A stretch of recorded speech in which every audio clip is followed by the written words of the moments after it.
Chapter 8.1. Nothing had happened. Truly nothing had happened. Although Eugene had expected some form of punishment to be imposed on him for leaving Cyan, a scion of the main family, in such a state, the annex was completely at peace, as if the duel with Cyan had never happened.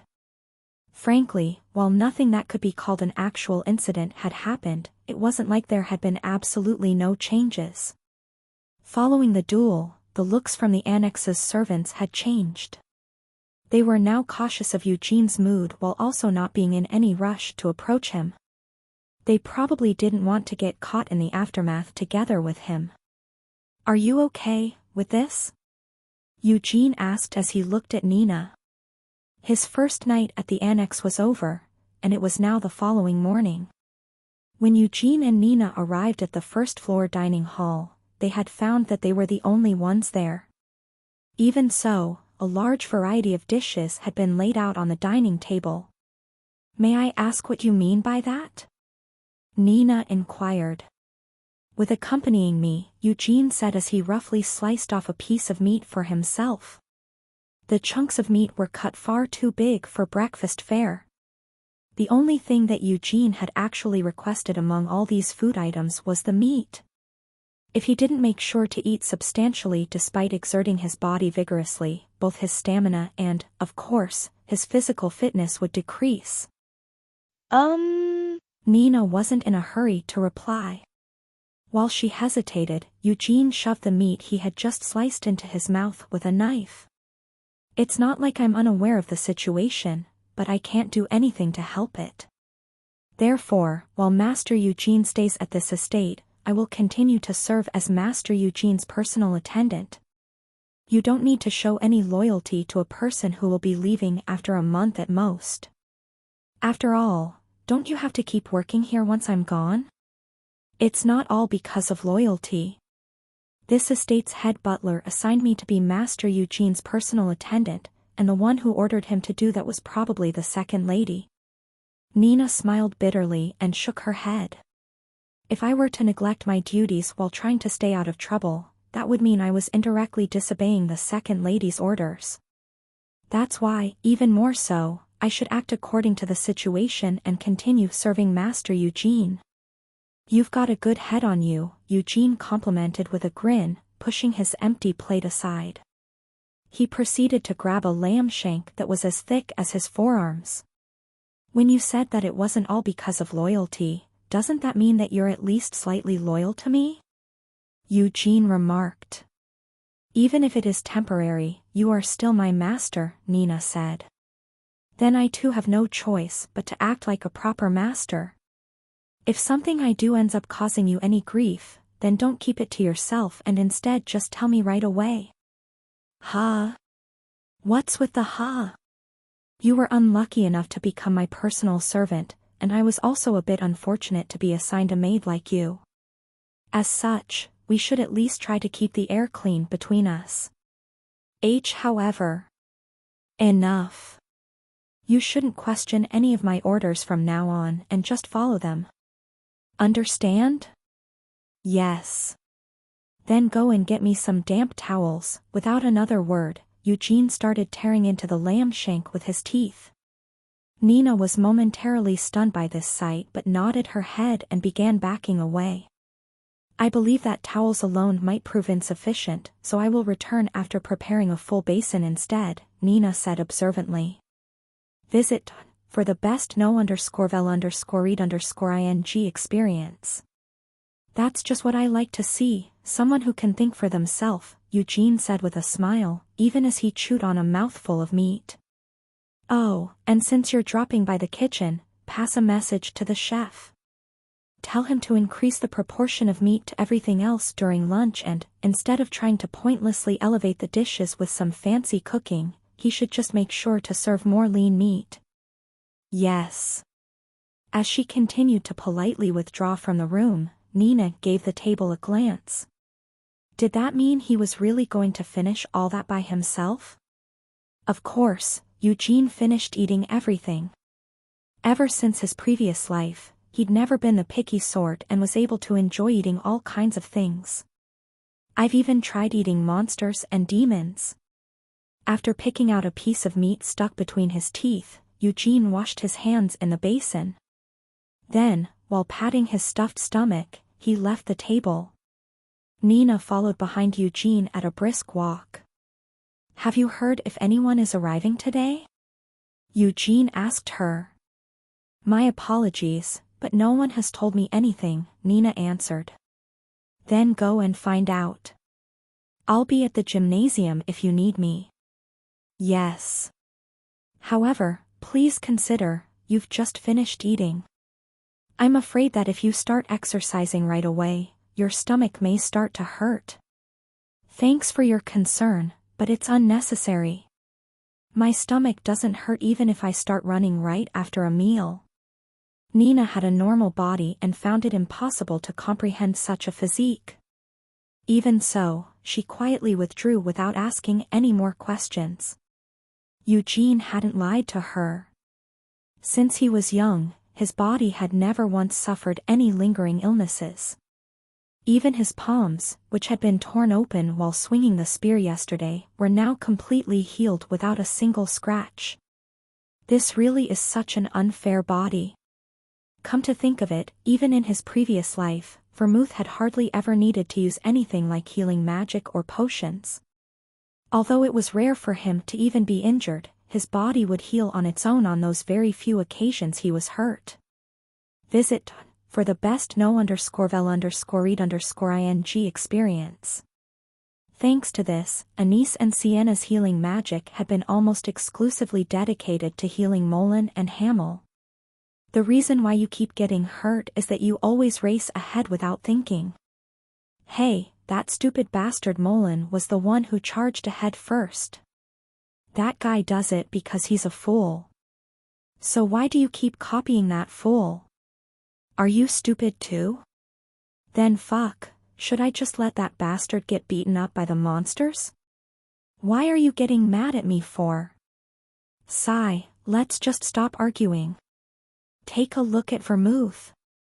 Why can't you fight as carefully as he does without getting yourself hurt? If you want us to stop arguing, why do you keep saying shit like that? Every time he came back covered in wounds, Sienna had always torn into Hamel. Even though 13 years had already passed since he was reincarnated, the memories of his previous life hadn't faded in the slightest, remaining as clear as ever. A funeral was held for Vermouth after he died, but I don't know if the other three are still alive or not. The wise Sienna, after serving the longest term as a head wizard of a magic tower in the entire history of the magic kingdom of Arath, suddenly disappeared around 200 years ago. Her whereabouts after this point were unknown. Even the faithful Anise, revered as a saint by the Holy Empire of Eurus, withdrew from her work in the central temple during her later years and departed on a one-woman pilgrimage. Not even the Pope of the Holy Empire had managed to get her to divulge the destination of her pilgrimage.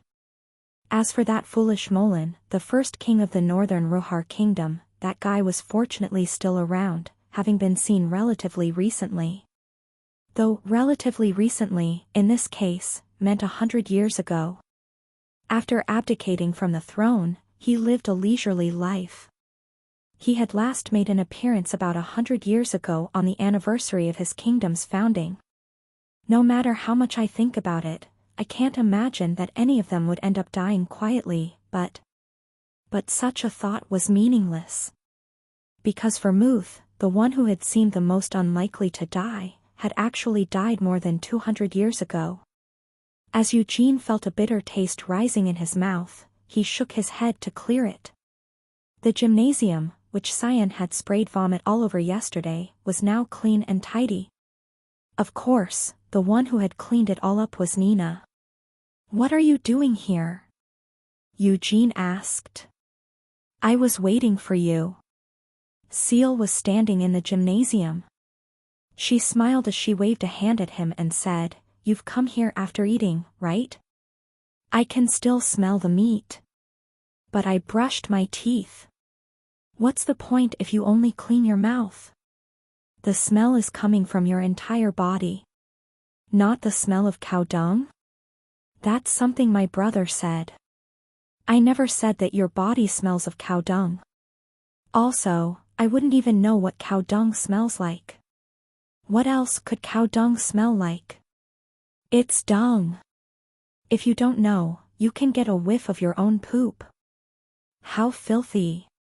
So why were you waiting for me here? Nothing at all had happened yesterday, but could she really have come here after only a day just to banter with him? Eugene narrowed his eyes and stared at Seal. I came here to train with you, Seal replied, giggling. I even wore my training uniform, see? It looks cool, Eugene casually commented as he looked at the clothes Seal was wearing. Her training uniform had the lion heart embroidered on its left chest, declaring her descent from the direct line. And of course, there's no lion on the clothes they gave me to wear, Eugene thought before saying, did you just leave your brother alone somewhere to come here? My brother is training with Hazard. Did you know? Yesterday, my mother became furious because of you. She slapped my brother more than 10 times. She really hit him? MHM. Eugene blinked his eyes at this news, and he'd been so sure that the boy had grown up without experiencing any tough love. But why hasn't she tried to slap me? Eugene asked. Why would my mother slap you? Seal seemed confused. Didn't you say that she hit your brother because I made her angry? That's right, but my mother is angry because my brother challenged you to a duel, and then you just happened to defeat him. No, but, in the end, it's because of me that she got angry, right? You could say that. No matter how precocious, a child is still a child, Eugene now deeply understood this fact. Does your mother also know that you've come here? Eugene changed the subject. She knows. My mother said that I should try to get closer to you, Seal confessed without hesitation. Why would she say such crap about trying to get closer when I'm the one who made her so mad that she actually slapped that brat in the face? Eugene barely stifled a shout before it could leave his mouth. After all, how could such a young child like Seal know what the second lady of the main family was really up to? Is that right? Eugene finally acknowledged. Didn't you say yesterday that we can be pals since we're the same age? Seal brought up Eugene's words from the previous day. But your brother said that just because we're the same age, it doesn't mean we're friends. That's just what my brother said. It's not like I agreed with him. So, don't you want to be friends with me? Fine, let's be friends. Well then, friend, since I'm going to be training, why don't you go and play over there instead of bothering me? Will you play with me? No. I'll be training. Then I'll train as well. Let's just give up and ignore her.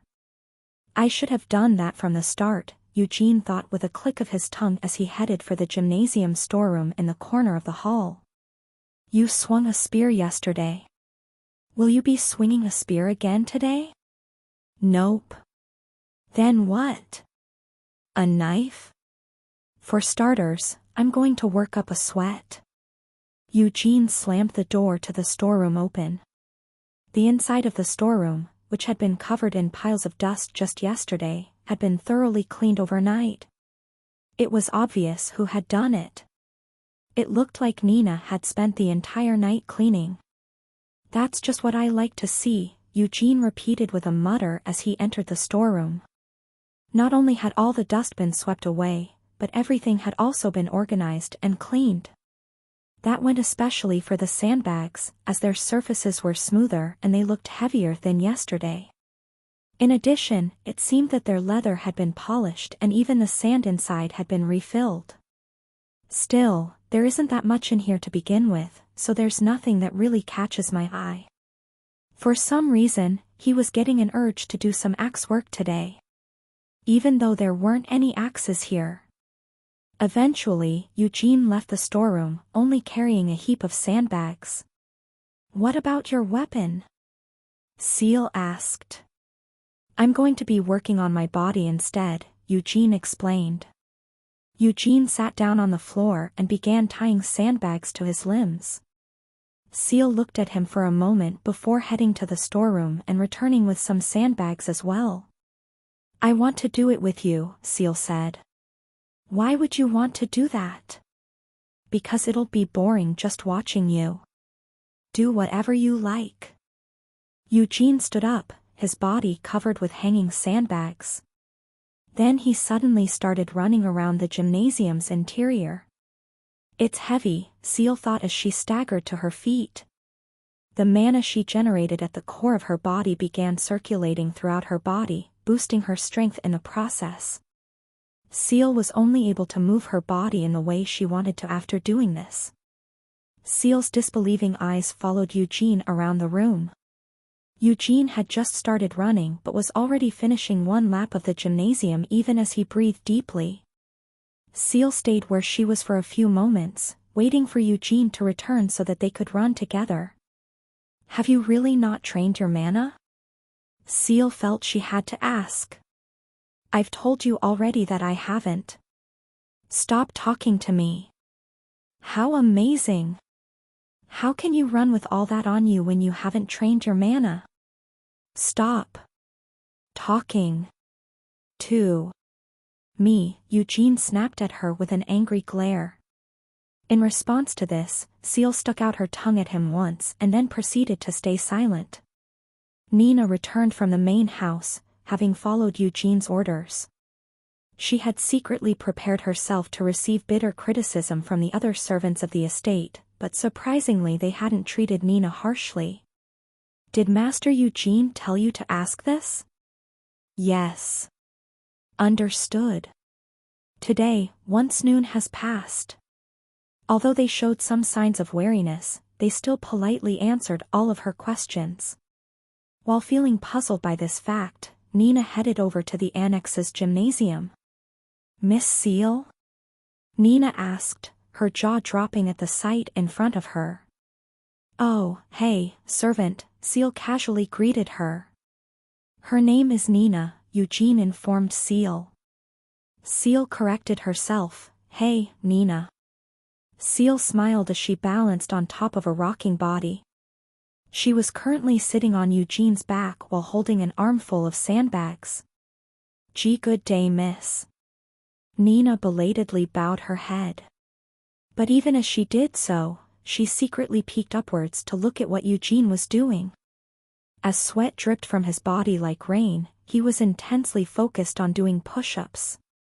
What number are you at now? Seal asked. 98, 99, 100, Eugene grunted. Now get off. Boom. Seal threw the sandbags aside and got down from Eugene's back. Eugene then collapsed onto the floor, lying face down as he caught his breath. Once he had stopped gasping, Eugene asked, Did you find out? Yes. Nina replied, nodding her head. Shh. Should I get you some water first? No. Just tell me now, Eugene insisted, still lying on his front. Masters Deacon, Hansen, and Juris are expected to arrive sometime afternoon today, Nina responded quickly. Also, Masters Garjeth and Desra will be arriving by Warp Gate at around dinner time. And to think I was curious about what you were looking into, Seal said with a giggle as she poked Eugene in the back. You could have just asked me, so why didn't you? I had already sent Nina to find out, so if I heard it from you first, that would mean I had sent Nina on a pointless errand, Eugene justified his decision. Why does that matter? Seal asked. And we were also in the middle of training, Eugene continued, ignoring her question. He was too lazy to argue with her. Eugene gathered up his splayed-out body and pulled himself into a sitting position. So you're saying that 3 people are arriving by carriage, and then 2 will be arriving by warp gates? Eugene confirmed. Yes, said Nina. Starting with how they got here, the last 2 were receiving a marked difference in treatment. But even Eugene knew the reason for this. Those 2 were the scions of high-ranking families among the collateral lines. You don't know who Garjeth and Desra are, do you? Seal piped up. I know their names, but I've never met them before, Eugene revealed. Those two are pretty strong for being collateral descendants. I know that their families are quite powerful. What about the other three? I don't even know where they're coming from. They're similar to you in that way. But of course, you're much stronger. It seems that those three also came from small families in the collateral lines. Setting those three aside, Eugene asked, how about Garjeth and Desra? Have you met them before? They came here for my brother and my 10th birthday party. What kind of people are they? Garjeth is no fun. He's a year older than me. Desra is younger than me, but she isn't much fun either. By them being no fun, did she mean that she wasn't able to tease them? Eugene took a moment to organize his thoughts, 3 from the direct line and 6 from the collateral lines, including me. Even though he'd been told that everyone would be arriving by the 4th day at the very latest, it looked like everyone would be gathering earlier than he'd expected. Do you know when the bloodline continuation ceremony is starting? He asked. Since it starts when we've all gathered, maybe today? Seal answered. Probably tomorrow. Because it's not like they would really start it right away. So, what form will this year's bloodline continuation ceremony take? Don't know, Seal said with a shake of her head. Don't lie to me, Eugene growled. I really don't know, Seal pouted. It's a tradition that the head of the family decides how the bloodline continuation ceremony will be held. But because my father isn't here right now. But my mother said that he would be returning soon. Anyway, I really don't know. Eugene couldn't believe her words completely. Since she was the direct descendant of the main family, shouldn't she at least have heard something? Father said that during his time, 12 people competed in a tournament, Eugene recalled.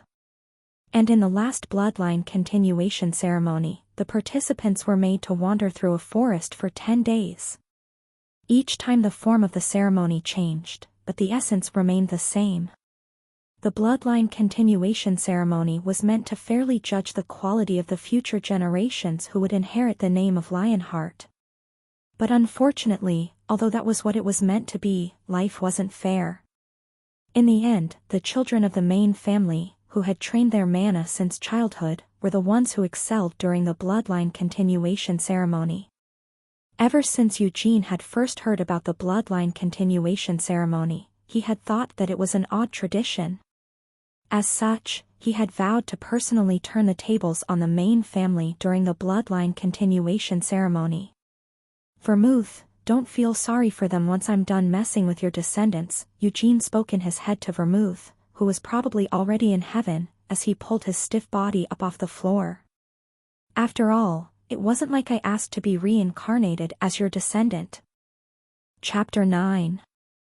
Eugene didn't have even the slightest inclination of getting particularly close to any of the other children from the minor collateral lines.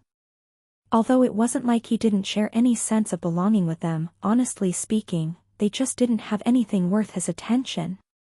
First Deacon, who was 11, then Hansen, who was 14, and finally Juris, who was 10, these 3 children of minor collateral families arrived one after the other.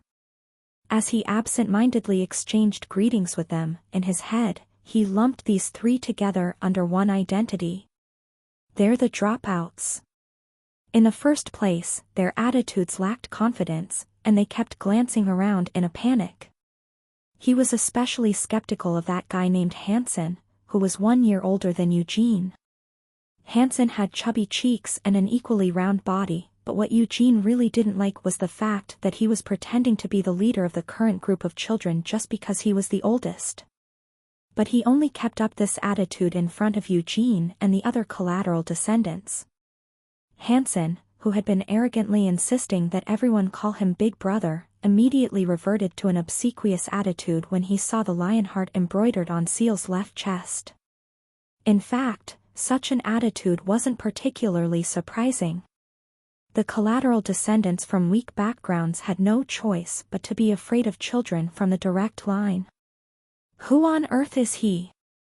That was why these three dropouts kept glancing at Eugene with confused eyes that betrayed their inability to find an answer to such a question. After the brief introductions, Eugene had returned to resume his training. It was an extension of the physical training that he'd done earlier that morning. Eugene believed that all types of knowledge were bound to develop over time. That went for martial arts as well. So even if Eugene was one of the hero's companions 300 years ago, it would be exceedingly arrogant of him to believe that the martial arts of stupid Hamel were indisputably superior to modern martial arts. However, no matter how advanced martial arts became, as long as the foundation built on physical training wasn't formed properly, then they couldn't be put to full use. Without any doubts, Eugene held full faith in this fact. So even if he could forego training his mana, he couldn't neglect his physical training. Since I can't train my mana anyway, I actually need to focus on my physical training even more.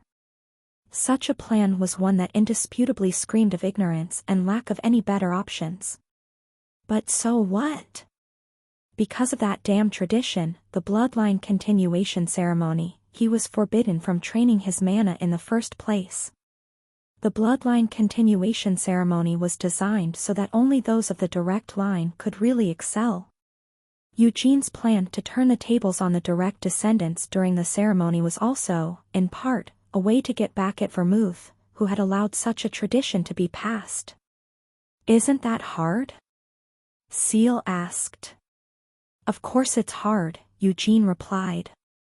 Somewhere along the way, Seal had taken a seat next to Eugene to watch him train. She had a lot of questions that she wanted to ask Eugene. Having been born to the direct line, Seal and her brother had received various forms of training starting from their childhood. However, neither of the twins had ever seen such a barbarous and torturous training method as Eugene's. It looks like someone has arrived, Eugene commented, shaking his sweat-drenched hair as he jumped up to his feet. The front gates, which could barely be made out in the far distance, were opening. Since it had drawn close to the time when the sun was slowly starting to set, Eugene assumed that the two collateral scions, who'd been expected to arrive at around dinner time, had instead arrived early. But isn't there too much of a commotion going on just for that? Eugene observed. The servants of the main house were running out and lining up in front of the mansion. Even the knights stationed in the rear of the mansion were running up and getting into formation. He had heard that the families of those two brats, Garjeth and Desra, were so prestigious that you could count the number of collateral families that held as much influence on just one hand. Still, it was puzzling to see all these servants running around hastily as if they had been unprepared to meet with them. Came the sound of realization. The latest _AP_SODIES are on _the website. Seal had also been feeling a similar sense of puzzlement, but as she stared at the gates with blinking eyes, she smiled brightly when she saw flags beginning to rise on the twin rows of flagpoles that lined the path to the entrance. It looks like Father's back, Seal exclaimed in an excited voice. She jumped up from her seat and ran off towards the front gates without even saying goodbye to Eugene.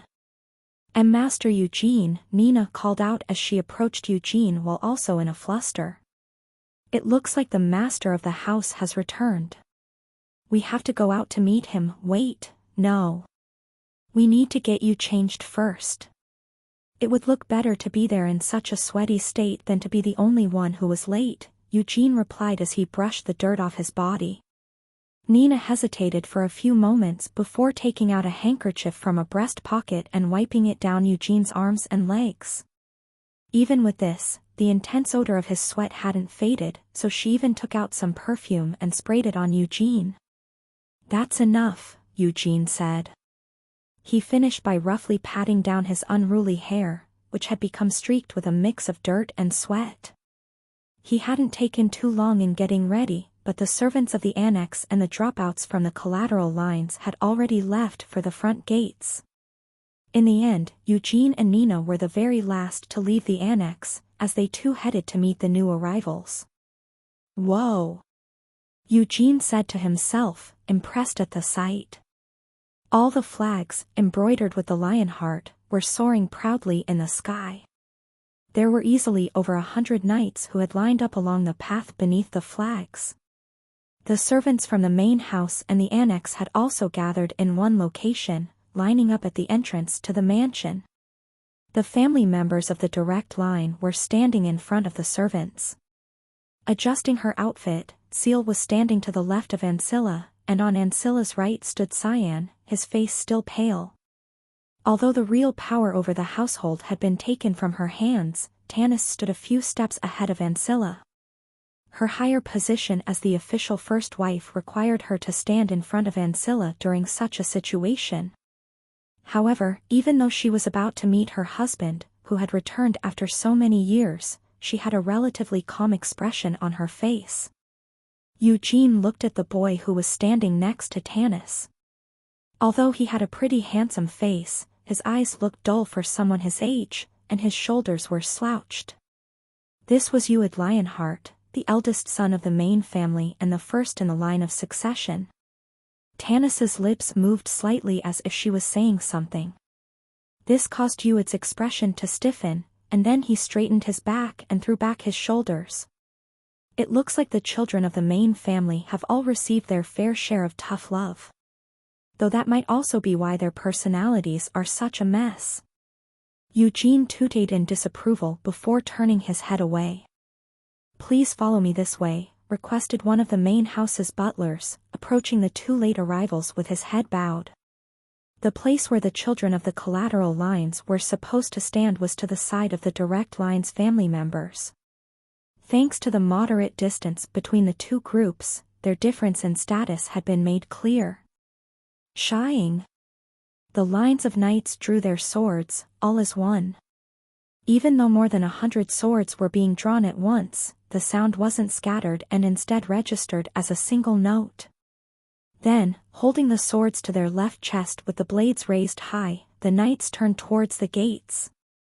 A man riding a huge black horse galloped in, leading 2 carriages behind him. There was no loud shouting or cheering. Instead, the knights welcomed their lord, who had returned after so many years, with a unified silence. "So this is Gilead Lionheart." Eugene stared at the man with excited eyes. Although his face didn't resemble Vermouth's, the brilliant glow in Gilead's eyes was fairly striking. And the one following behind him should be his younger brother, Guillaume. The patriarch of the Lionheart family, Gilead, had 2 younger brothers. The second brother, Guilford, was already married but had yet to move out from the main estate. The third brother, Guillaume, had chosen not to marry and had instead followed Gilead on his training trip. "It would have been better if you had informed us before you arrived," Tanis chided Gilead as he rode through the gates. Visit for the best no_vel_read_ing experience. "I, the patriarch, am returning home, so what reason is there for me to need to inform you?" Gilead replied as he got off his horse. "Ued, it's good to see that you've grown quite a bit. Have your skills grown accordingly?" "I have tried to live up to father's expectations." Ued trailed off as he avoided meeting his father's eyes. Gilead stared at his oldest son for a few moments before turning his head. "And is this really Cyan and Seal? I almost didn't recognize you. Children really do grow up quickly. It's so amazing." "I missed you, father," Seal replied with a wide smile. At that moment, Gilead smiled brightly and nodded his head in approval. He could smell the scent of dirt and sweat coming from the twins. It was a scent that couldn't be sensed from Ued. "Guilford, I heard that you now have a child. I'm sorry that I couldn't be there to share that moment of celebration with you." "Big brother, please don't say something like that," Guilford responded with his head bowed. Next to him, his wife, Neria, was cradling a soundly sleeping baby. Gilead stared at the baby for a few moments before looking away. His brilliant gaze wandered over the children from the collateral lines. The other children immediately straightened up, swallowing their fright. Eugene didn't care to follow their example. Gilead was just looking at them, so why act like their souls were about to leave their bodies? There's no need to prepare anything special. Let's just go and enjoy a meal together, Gilead said, raising his voice so everyone could hear. Then we can discuss how the bloodline continuation ceremony is being held this year. Everyone gathered around a long, rectangular dining room table. The children of the collateral lines began sitting down at one end of the table. The two carriages that had arrived with Gilead had been carrying Desra and Garjith. As if it was only the most natural thing to do, these two took the seats right at the end of the table, at the center of the other collateral descendants' seats. So Eugene took a seat next to Garjith. With a puzzled expression, Garjith scanned Eugene's face. It was an unsaid rule that everyone sat in their seats according to the order of seniority within the clan. So accordingly, the one who would usually be sitting next to Garjith was that fatty, Hansen. However, Hansen didn't express any dissatisfaction regarding this seating choice and instead sat down next to Eugene. When he had arrived at noon, Hansen had gotten a chance to observe Eugene's extremely barbaric training. He had also seen how Seal, one of the main family's infamous devil twins, talked to Eugene in a friendly manner. Hansen really didn't want to cause any trouble with this mysterious relative of his. I've seen Garjith and Desra before, and we even traveled together on the way here, but as for the rest of you. Sitting across from the collateral descendants, at the head of the table, was the Lionheart patriarch, Gilead. As he cleaned his hands with a wet towel, he looked closely at each of the children from the collateral lines before continuing, I don't know who you four are. I hail from Jidal province. Please call me Eugene. My father's name is Gerhard Lionheart. Eugene bowed his head slightly as he introduced himself. With him taking the lead, the other children from the collateral branches also introduced themselves. However, only Eugene was able to speak confidently. The other children's voices trembled as they stammered out their words. The fact that the Lionheart patriarch was sitting right across from them had made these children nervous. After hearing all their introductions, Gilead nodded deeply. Then, without saying another word, Gilead just rested his chin in his hands. There was total silence. The collateral descendants took their cue from the situation and tried to quieten the sound of their breathing. That went for Garjith and Desra as well, but especially Desra. Since she was sitting straight across from Gilead, she didn't know where to place her gaze, so she just kept nervously scratching her innocent thighs. So hungry, Eugene grumbled to himself. Couldn't they have been called after the dinner preparations were already over? Eugene looked down at the sparse dinner table. Although a few pieces of bread and some tea had been set out, how was he supposed to make a meal out of that? And who's that bastard? A young, blonde man was sitting next to Ued. The man had arrived in a separate carriage from the ones carrying Desra and Garjith. At first glance, he didn't appear to share any Lionheart ancestry. Eugene noticed that the one sitting right next to the man, Ued, didn't seem to recognize him either. Father, Seal spoke up, breaking the silence. She smiled bashfully and looked up at Gilead to ask, It's been 3 years since you left. Don't you have a present for me? It seems like I forgot about that, Gilead replied with a smile. Like most fathers, Gilead favored his daughter. Moreover, Seal was much better at playing cute than his eldest son. But I really missed Father every single day. Didn't you feel the same, Father? Of course I did. Liar, you didn't even get me a present. I'll give you a special gift once the bloodline continuation ceremony is over, so don't hold too much of a grudge against your poor father. During this conversation between the two, Yuid firmly kept chewing his bottom lip. Cyan was also staying silent and keeping his gaze lowered, even though he usually would have been playing along with Seal. However, the bruises from yesterday were still covering Cyan's abdomen. It was a constant reminder of his defeat. So Cyan kept quiet out of fear that his father would scold him for losing the duel. "But father, who is your guest?" Seal asked. After having met Eugene's gaze just once, Seal had turned to look at the man sitting next to Yuid. She could tell that Eugene was constantly eyeing the man, but her question wasn't just because of that. After all, Seal was also curious about the identity of this unknown man. Currently, neither Ancilla nor Tanis, let alone Gilead's two brothers, were allowed to join them at this table. Only the Lionheart Patriarch, who would be administering the bloodline continuation ceremony, and the children, who would be attending the ceremony, were supposed to be sitting here. However, now an unknown stranger was seated along with them. I was going to introduce him a bit later, but... Gilead hesitated. "I don't mind introducing myself now," the man spoke up with a smile. "After all, the food hasn't come out yet. These children should be finding this silence awkward, so it would be better to liven up the room with some conversation." Gilead firmly agreed, "Definitely, I was just regretting having called this gathering early because I was in a hurry." It's not Master Gilead's fault. Anyone would feel nervous about meeting distant relatives for the first time, Lovelian comforted Gilead. The man turned to look at the children with a friendly smile. Eugene picked up a teacup so that he could drink while listening to the man's story. Since he was feeling so hungry, but was unable to do anything about it, he wanted to at least fill his mouth up with something.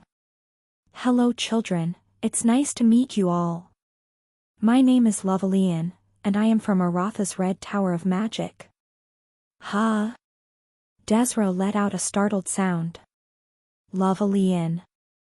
Several of the children tilted their heads as they seemed to recall having heard his name from somewhere. "Why, you're the head wizard of the Red Tower," Yuid said as he turned to look at Lovelian with a shocked expression. "Gurk," Eugene gasped, accidentally inhaled some steaming hot tea. Chapter 10. After having never gotten sick after gorging himself on meat every morning, was he really about to choke on some tea? His throat burning, Eugene coughed violently as he pounded on his chest. However, this revelation was something that he really couldn't help but be surprised by.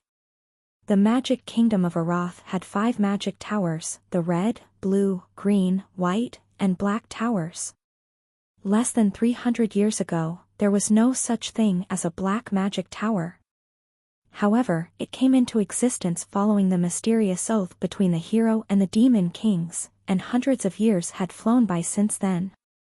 Even though the number of black magicians that Eugene had executed in his past life went far beyond 100, it was now seen as a respectable profession. Following the oath between the hero and the demon kings, the black magicians had also made their own special deal with the hero, and in time, they amassed enough influence to erect their own magic tower in Arath. In any case, unlike the Black Tower, the Red Tower had been in existence since 300 years ago. "Are you all right?" Lovelian asked as he looked at Eugene with alarm. Yes. I'm all right," Eugene coughed out. He had only accidentally inhaled some tea out of surprise. However, now that everyone was looking at him, he couldn't help but feel embarrassed. Eugene cleared his throat and grabbed a nearby napkin. However, before he could start cleaning up the mess he had left on the table, Lovelian tapped his finger, and the damp tablecloth was instantly dried clean. "This was magic. It looks like you were very surprised." "Yes, well." Eugene lowered his outstretched hand as he pasted on an awkward smile. At times like these, being young, once again, proved to be an advantage. If he's from the Red Tower, that means he's Sienna's disciple. Though strictly speaking, Lovelian wasn't Sienna's immediate disciple. If Eugene recalled correctly, Sienna's immediate disciple should be Lovelian's master's master. But although they were far apart in terms of generations, both Lovelian and the wise Sienna had served as the master of their respective red and green towers. It was only logical that, 300 years ago, Sienna had risen to become the youngest head wizard of the Green Magic Tower in all of Aratha's history. She was Great Vermouth's companion and an arch-wizard who could slay both dragons and demon kings. Countless wizards had found their way to the Green Tower, hoping to become Sienna's disciple. On top of that, Sienna had accomplished many more feats during her time as head wizard. She had torn through all the common magic texts in Arath, fixing mistakes, and proceeded to rewrite them all. Moreover, she held nothing back when teaching the disciples of other towers, and even her colleagues, the head wizards of the other towers, received her guidance. By the end of her tenure, the wizards who had been taught by Sienna all sat in senior positions in their respective towers. Her teachings had carried on to the present day, and two famed wizards who considered themselves disciples of Sienna had become the head wizards of the Red and Green Towers. His master's master's master. No matter how much he thought about it, it didn't seem likely that Lovelian had met Sienna in person. Still, Eugene hadn't expected that he would meet someone related to another old buddy of his here. If he's from the Red Tower, that means his specialty is summoning magic. Summoning magic was also one of Sienna's specialties. The house that the hero and his companions had stayed in during most of their adventures was also one of Sienna's summons. "You said that your name is Eugene, right?" Gilead spoke up. Although he had been singled out, Eugene didn't seem too alarmed this time around, and he didn't choke on his tea either. Eugene simply turned to look at Gilead and nodded slightly. "I was wondering when he'd call on me." From the moment they had met in front of the mansion, Eugene had felt Gilead's subtle gaze rest on him. "I heard quite the story from Tanis," Gilead said consideringly. At these words, Cyan started violently chewing on his bottom lip. However, Gilead raised his hand and gently patted Cyan on the shoulder in comfort. "My son. He insulted both you and your father," Gilead stated. "Yes, but there are no hard feelings left," Eugene said, sitting up straight in his seat. "I was able to vent all of my feelings towards him during our duel." Gilead pointed out, "And you won the duel. Even if I had been defeated, I wouldn't have held a grudge. That would just mean I was too weak to protect my honor, and as such, I would be obliged to endure the insult," Eugene explained. "You're much more mature than my son," Gilead said with a grin. "Pat." With a final pat on Cyan's shoulder, Gilead resumed speaking. "Cyan." "Yes," Cyan meekly replied. "I am not ashamed of your defeat. However, I am ashamed of you for avoiding meeting your father's gaze because of your shame in your defeat." Seal remained silent. "I heard that the duel started because you insulted him. But, even though you lost the duel, you did not apologize to Eugene. That's Cyan. You bear the surname Lionheart. That means you are descended from the Great Vermouth. To live up to the blood that you both share, you have to be able to respect the honor of others as well as your own. But Vermouth, that bastard, never seemed to respect my honor." While thinking such a nonsensical thought, Eugene looked at Cyan's face.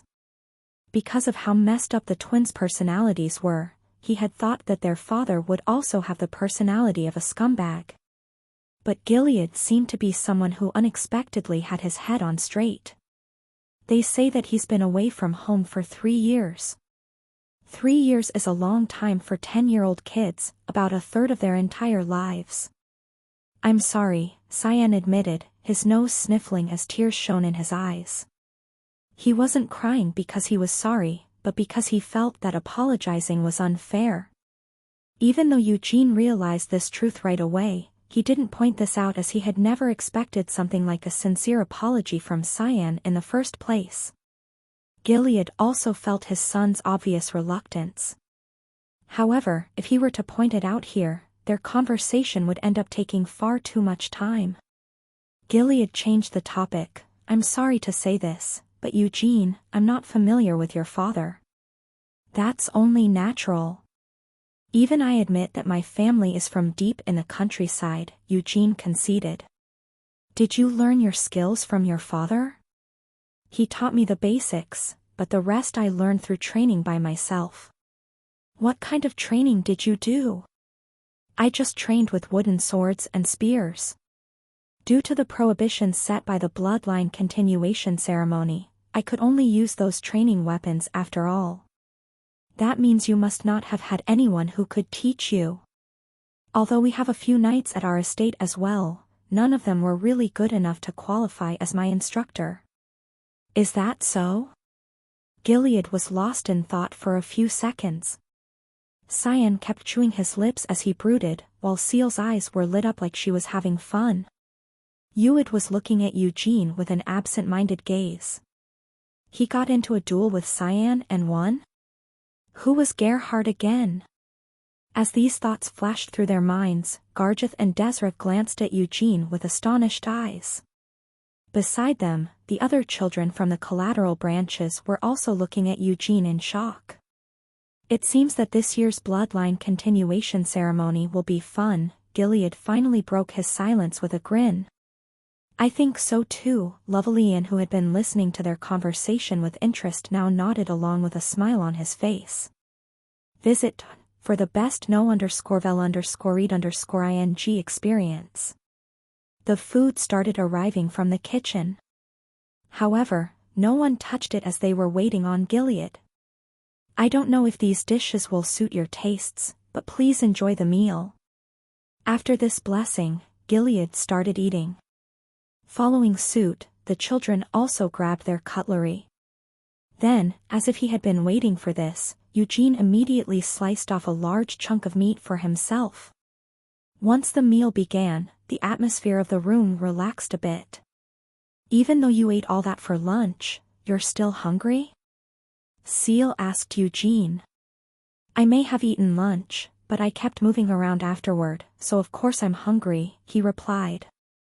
Giggling, Seal moved some vegetables, like bell peppers and carrots, off of her plate and onto Eugene's.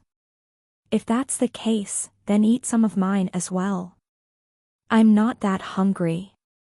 You're just doing this because you don't want to eat vegetables. No way, I like vegetables, Seal quickly excused herself, glancing up at Gilead's expression.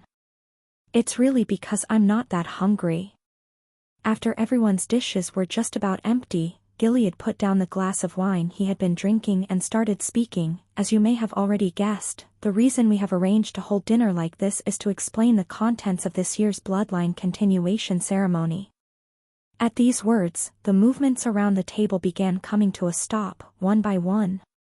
In this year's bloodline continuation ceremony, apart from the traditional goals, I also wanted to give all the participating family members a good opportunity to show what they can do, Gilead said as his eyes ran over the listeners. His gaze rested on Garjeth, Desra, and Eugene a lot longer than the others. Although the three people that Eugene had classed as the dropouts definitely noticed this fact, they didn't feel any dissatisfaction from this. Deacon, Hansen, and Juris were well aware that they didn't possess the qualities needed to stand out during the bloodline continuation ceremony. Gilead continued, the bloodline continuation ceremony takes place every 10 years. The contents of the ceremony are decided by the Lionheart Patriarch.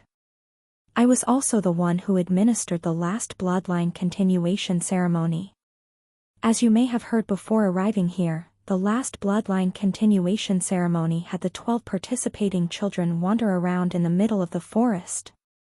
Gilead shook his head with a wry smile. Only the children of collateral bloodlines participated in the last bloodline continuation ceremony. However, in this year's ceremony, 3 of my own children will be participating.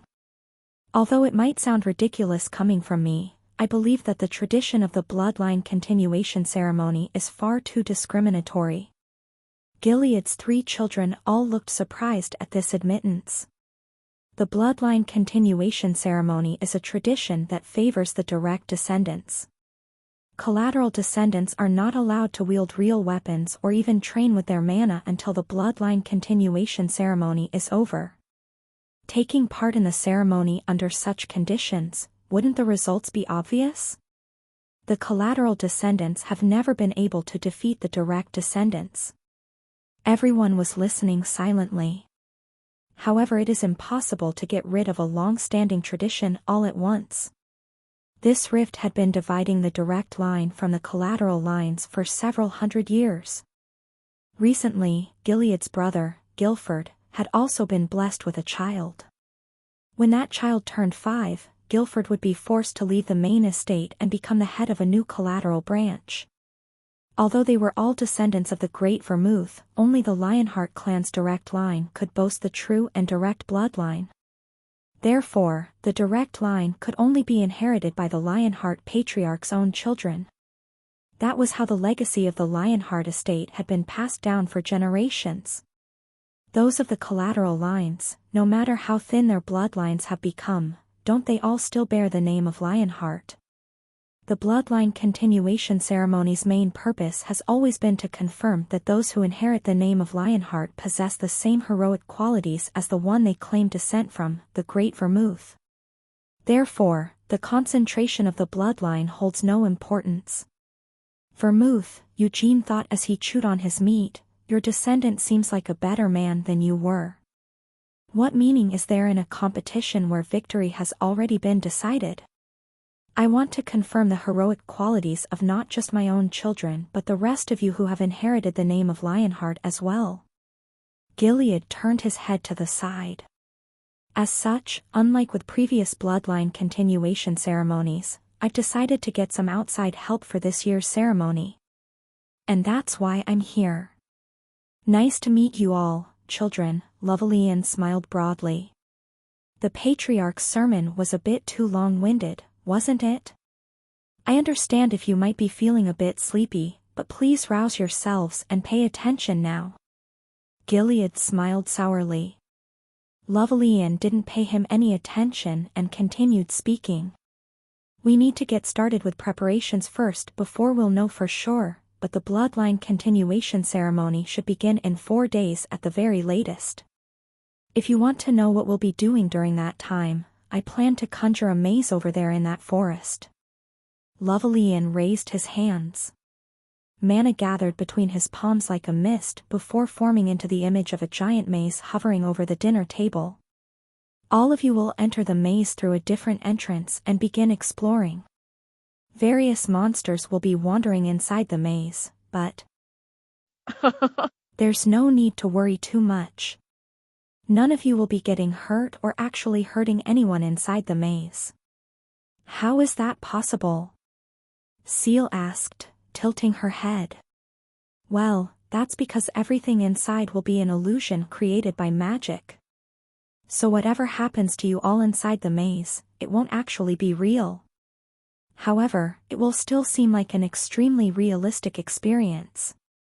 Lovelian's smile widened. A monster you encounter inside the maze might even chop off your arm. So although your arm won't really be lost, inside the maze, you'll feel as if your arm really was cut off. Whoa, was the shared response. Isn't magic so amazing? If you have any interest in it, come visit me in Arath. The Great Vermouth was also an awesome wizard, you know. So he was saying that, in addition to summoning magic, even advanced mental manipulation magic would be involved in this project.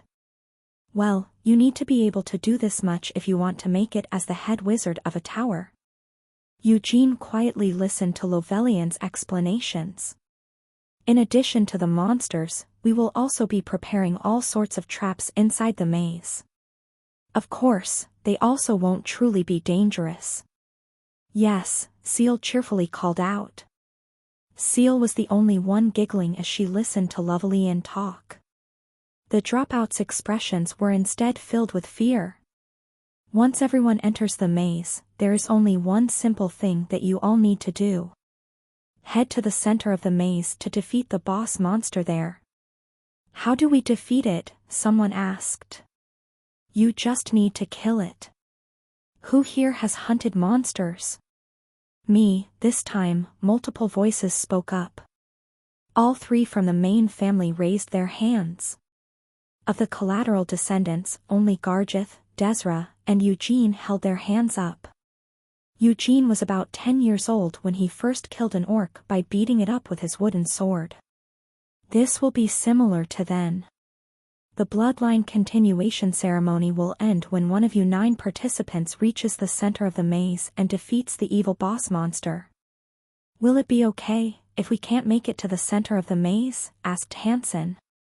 Of course it is. If you're afraid of moving forward, then it's also fine to just stay where you are. However, you won't get a very good score by doing so. Lovelian responded kindly as he looked at Hansen and his chubby cheeks. If I kill the boss monster? Eugene asked. What's with the boss monster? No matter how young your audience is, isn't that name too childish? Eugene shook his head as he thought this. Still, whether it's a boss or a commander, what's the point of killing that bastard? His first impulse was to just ask that out loud, so. Do I get anything for it? He decided to follow his impulse and ask a straightforward question. I'll let you pick one item you desire from the main house's underground treasure vault. The one who answered his question was Gilead. Eugene smiled brightly and nodded his head while exclaiming in childish delight, wow. What should I take? A sword, a spear, or a bow? Although the bloodline continuation ceremony hadn't even started yet, Eugene was sure that he would be the first one to break through the labyrinth. Chapter 11. Is it true? The moment they arrived at the annex after leaving the main house, Gargith, who had been keeping his mouth shut so far, turned to ask Eugene a question. Then, as if she had also been waiting for this moment, Desra turned to look at Eugene as well.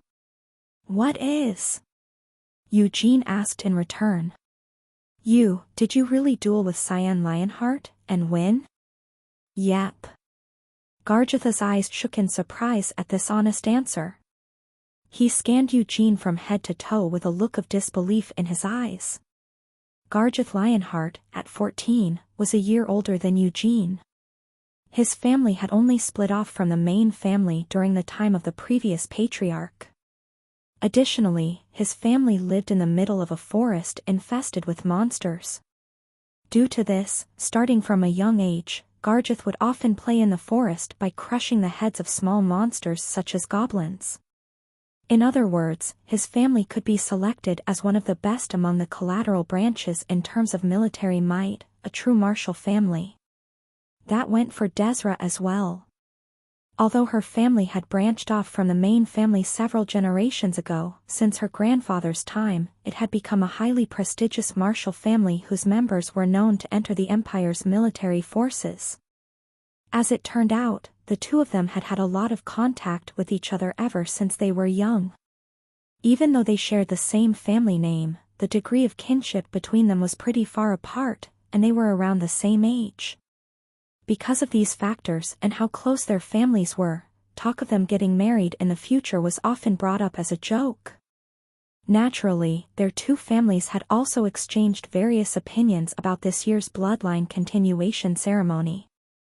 Nothing much was expected from the other collateral descendants. So, in the end, it was predicted that Gargith and Desra would be competing against the children from the direct line. Instead of pointlessly fighting against each other, the two had agreed to preserve their strength and join forces to try and obstruct the children from the main house. Thus they had headed to the main house, having received their parents' encouragement.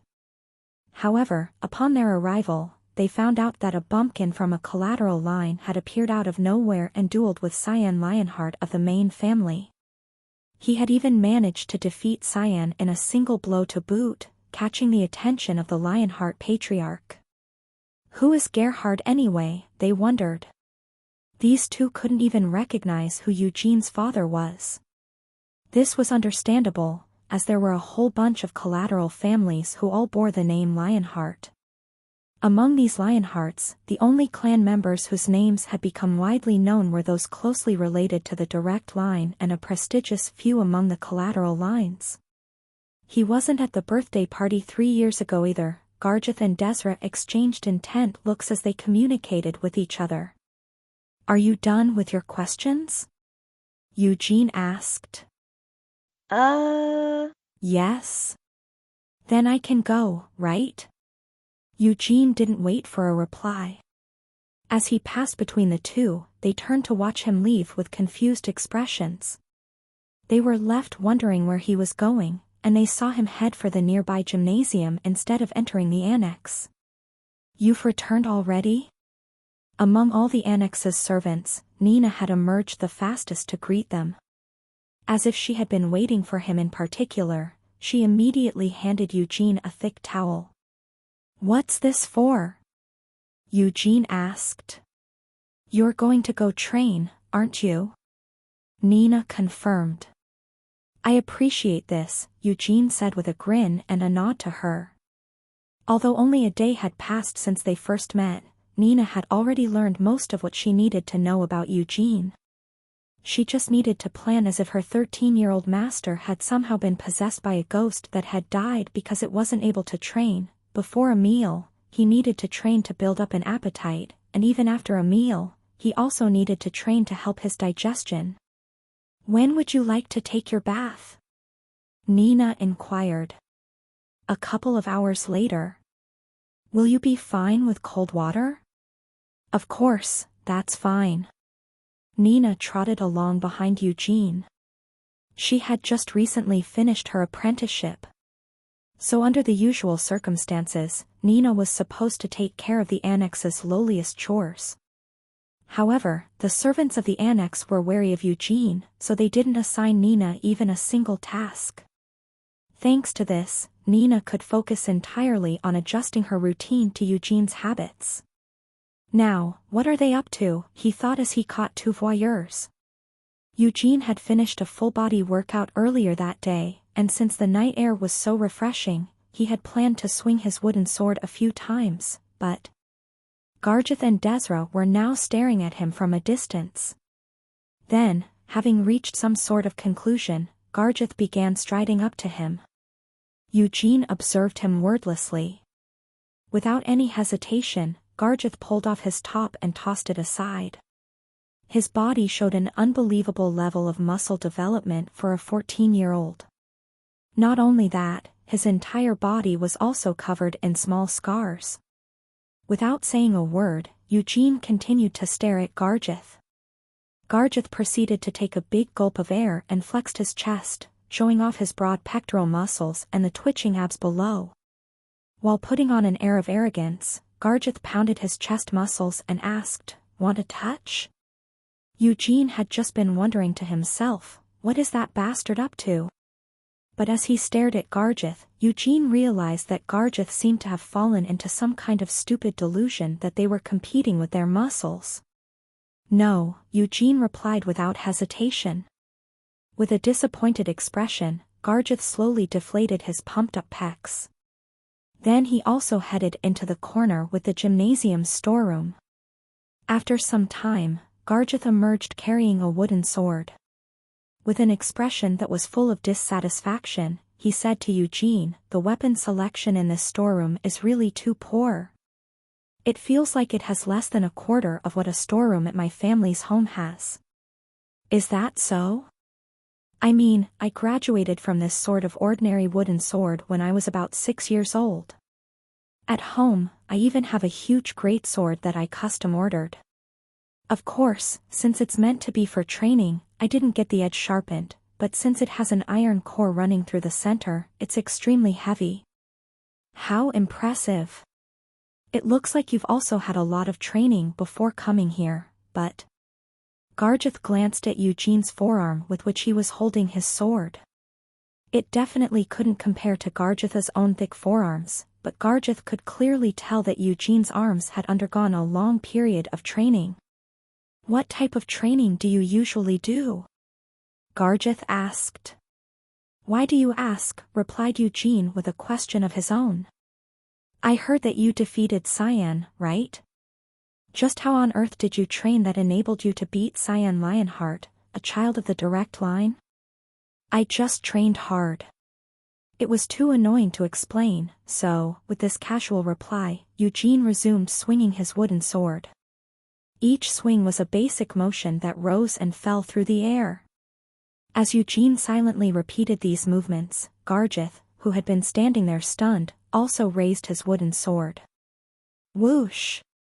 The sound produced by Gargith's swing was so loud that it seemed absurd to think that it could have come from an ordinary wooden sword.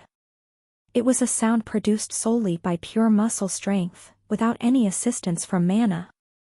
Gargith glanced at Eugene proudly, but Eugene didn't even spare him a single glance in return. How many hours do you train in a day? Gargith finally asked when there was no response. Apart from eating, going to the toilet, and sleeping, all my time goes to training, Eugene explained. How long do you sleep? At least 6 hours. I only sleep 5 hours. How impressive. The truth is, I want to sleep even less, but my father told me that sleep is like medicine. He said that you need to sleep if you want your muscles to grow. Is that so? The difference in size between my muscles and yours isn't just because I trained longer than you do. We actually have a revolutionary muscle growth supplement that we use in our family. How impressive. We made this drug with the help of a famous alchemist from Arath. If someone hasn't accumulated any mana in their body, the drug promotes their muscle growth when taken alongside training. Any interest in trying it? None. There is a limit to the amount of muscle that can be developed with basic training. Usually, this kind of muscle growth supplement is favored by mercenaries, but the quality of their cheap supplements can't compare to our family's revolutionary drug. Ours doesn't come with any side effects. Oh. Just look at me. Although I might have the advantage of training an hour more than you do, your muscles still wouldn't be able to compare to mine regardless. And what about our difference in height? Gargith definitely had reason to sound proud as he asked this question. Gargith was only 1 year older than Eugene, but he was already a head taller than Eugene. Even considering his still youthful face, he didn't look like a 14-year-old. As if there are no side effects. Where do you get off with your lies? The person who shouted this in a sharp tone was Desra, who had returned after changing her clothes. Her long hair was tied up in a ponytail, and it looked as if she was wearing an oversized training uniform. About that drug. Once you take it, you start growing facial hair, Desra complained. So what if it does that? It's natural for men to grow facial hair. I like the fact that I can grow a beard. Doesn't it make me look like an adult? Gargith said proudly. But it grows on women as well, you fool. Desra glared at Gargith with narrowed eyes. Though she was only 12, it might have been because they were childhood friends, but she spoke to him in a pretty rude manner. I heard that you used a spear during your duel with Cyan. Why are you using a wooden sword now? Desra asked. I can use both a spear and a sword, Eugene replied simply. That's ridiculous. You can use both interchangeably? And through self-study at that? If it were anyone else who had claimed this, she would have given them a disbelieving look. However, Desra didn't dare to do so and instead just stared at Eugene in assessment. After all, didn't they say he had defeated Cyan in one blow? I am a spear specialist, Desra finally admitted. It suits you, said Eugene. Eugene wasn't lying. Desra was tall for her age, and her limbs were especially on the long side.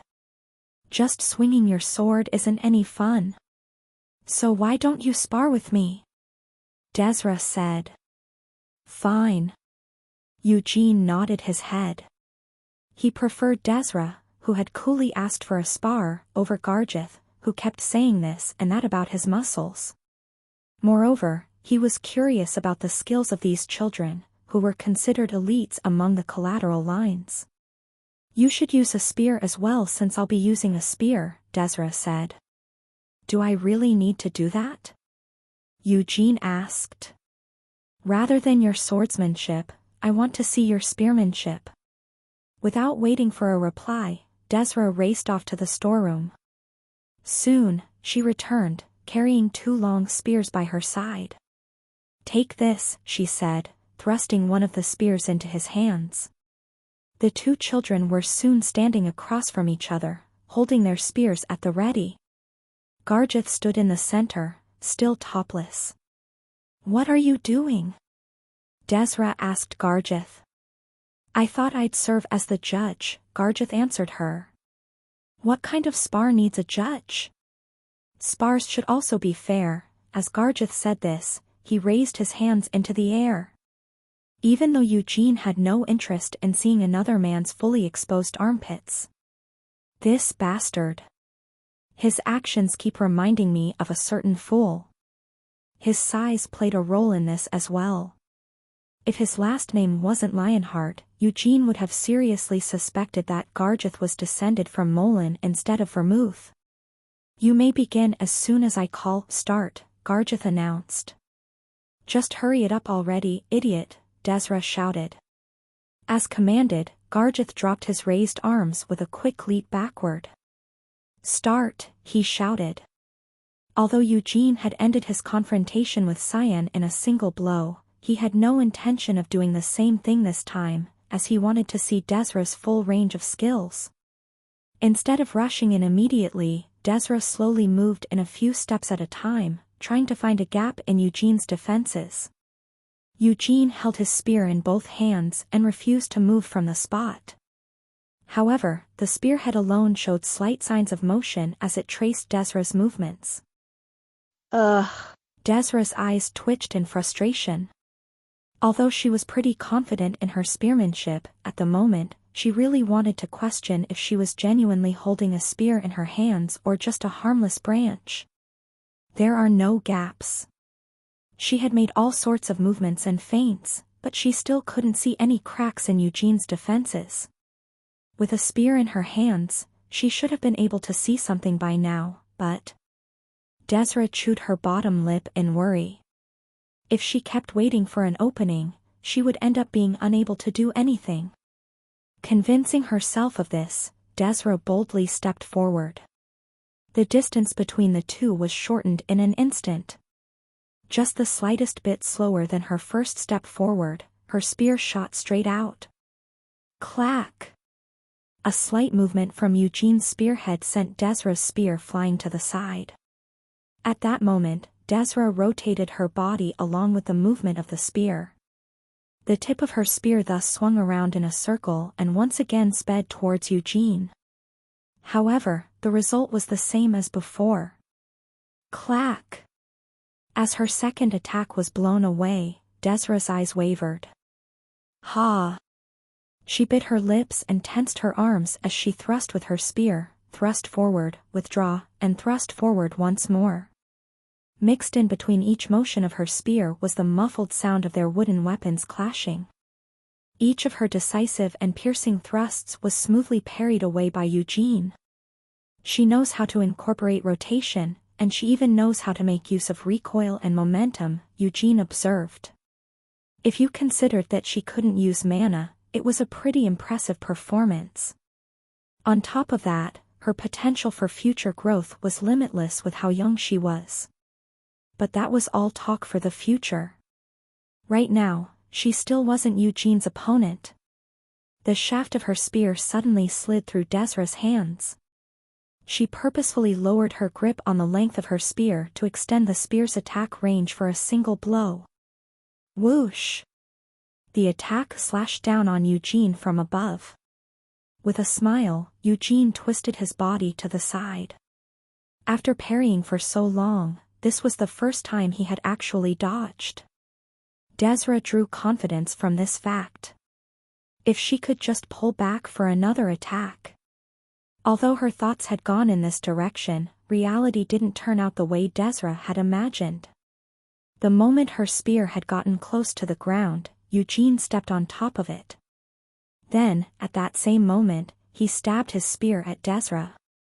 She flinched as the spear flew towards her face, and she threw her head backward with a yelp. The spear stopped right before it could touch the tip of Desra's nose. She pursed her lips and looked over the tip of his spear to see Eugene's grinning face. Why is he so heavy? Desra had tried to extract her trapped spear with all her might, but no matter how much strength she used, the spear wouldn't budge. Even though he was only stepping on it with one foot. Holding back tears, Desra let go of her spear. Rather than being unable to extract her spear, it was the fact that Eugene's body hadn't even shaken, despite her pulling with all the strength she had, that convinced Desra of her defeat. Gargith, who had been standing by as a judge, put on a serious expression and said, "Eugene Lionheart is victorious." Desra, who was already feeling disappointed and sorrowful, furrowed her brows and glared at Gargith.